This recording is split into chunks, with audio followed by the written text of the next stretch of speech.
Taco was my beloved pet, but he was more than just a pet. He was a beloved friend to all those who had the honor of knowing him at Florida College. So a few years ago, we made a bunch of these shirts to honor his memory after his passing. And sometimes when I'm just out and about minding my own business, people come up to me and ask me, "Hey, where'd you get that?" And I explained that it was made in memory of my pet turtle from a few years back.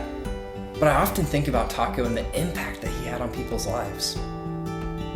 And then I got to thinking, his impact doesn't have to stop. If he stands for something, everybody's gonna continue to remember him just like I do. That's when I decided to build a website so people can buy the shirt, and for each shirt that's sold, 1 pound of trash will be cleaned out of the ocean. And this will honor his legacy. So to launch this idea into the world, it needs to be something fun just like Taco would have wanted. My plan is to build a float in the next couple of days and enter it into the Temple Terrace 4th of July parade. And I needed to keep in mind the prank formula that some guy gave a TED Talk on. The 5 parts of the formula are purpose, remarkable idea, audience, network, and killer planning. To make sure it all goes smoothly. My purpose is to get awareness from the community and make at least 1 sale from some complete stranger. I'm not expecting many sales from this idea because people aren't going to want to spend their parade time getting on their phone making online purchases from a company they just heard about. But this will get the name out in the community. And people will know what the company stands for the future. I found some turtle and taco balloons on Amazon.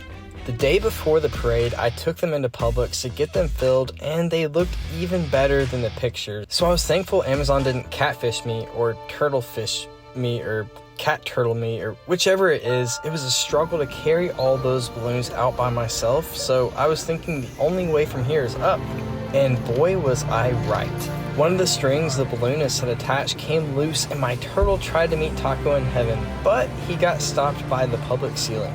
Then the professional balloon recovery team came out and did the coolest thing I've ever seen in Publix while holding turtle balloons. So I wonder if grannies just drive like this because they have a bunch of invisible balloons that none of us can see. Back at home, I realized that I didn't want my friends to have to walk 2 miles in the direct sun. And more importantly, I didn't want the products to get all sweaty. So I needed to come up with an idea where my friends could stay in the float and still get the flyers out to the people in the crowds. The answer was staring me in the face the whole time. Flyers! So I got to work making hundreds of paper airplanes. Out of all the parades I've been to, I've never seen anyone do this before. And instead of just stuffing the flyer in your back pocket and throwing it in the recycling when you get home, this would give people something to play with during the parade, and chances are the kids would bring it home. I designed them to be slow and have a flat top so they wouldn't hurt anybody. I'm about to nail this child. It was taking a while, so I decided to automate what little I could. I always knew this award was going to come in handy one day. My parents thought it was going to be to put on my resume, but I always knew deep down in here it was going to be to make paper airplanes more efficiently. The most time-consuming and tedious part of making paper airplanes is getting the papers lined up just right, so I took what my award came in and cut it up to make the process fly by. After making a couple hundred airplanes and the parade being the next day, I realized I wasn't going to have enough time, so I needed to come up with something different in addition to the airplanes. So I got 400 suckers from Costco and printed out this clever message. Only suckers don't have a Taco the Turtle shirt. Get one today and 1 pound of trash will be cleaned from the ocean.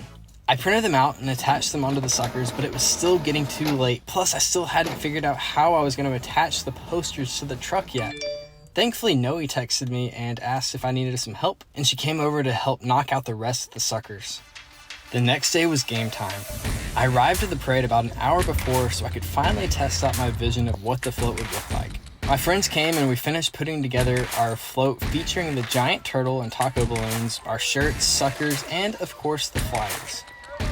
The response was incredible. People loved the shirts, the float, and our mission to clean up the oceans. And we did wind up getting complete strangers to make purchases on the website. And some not so strange. Clean it up the ocean and saving the turtle right now. Taco may be gone, but his impact lives on. Together, we can remember him and make a difference. And if you want to help us make a difference, you can get your own taco shirt on our website. Help us clean up the ocean one t-shirt at a time.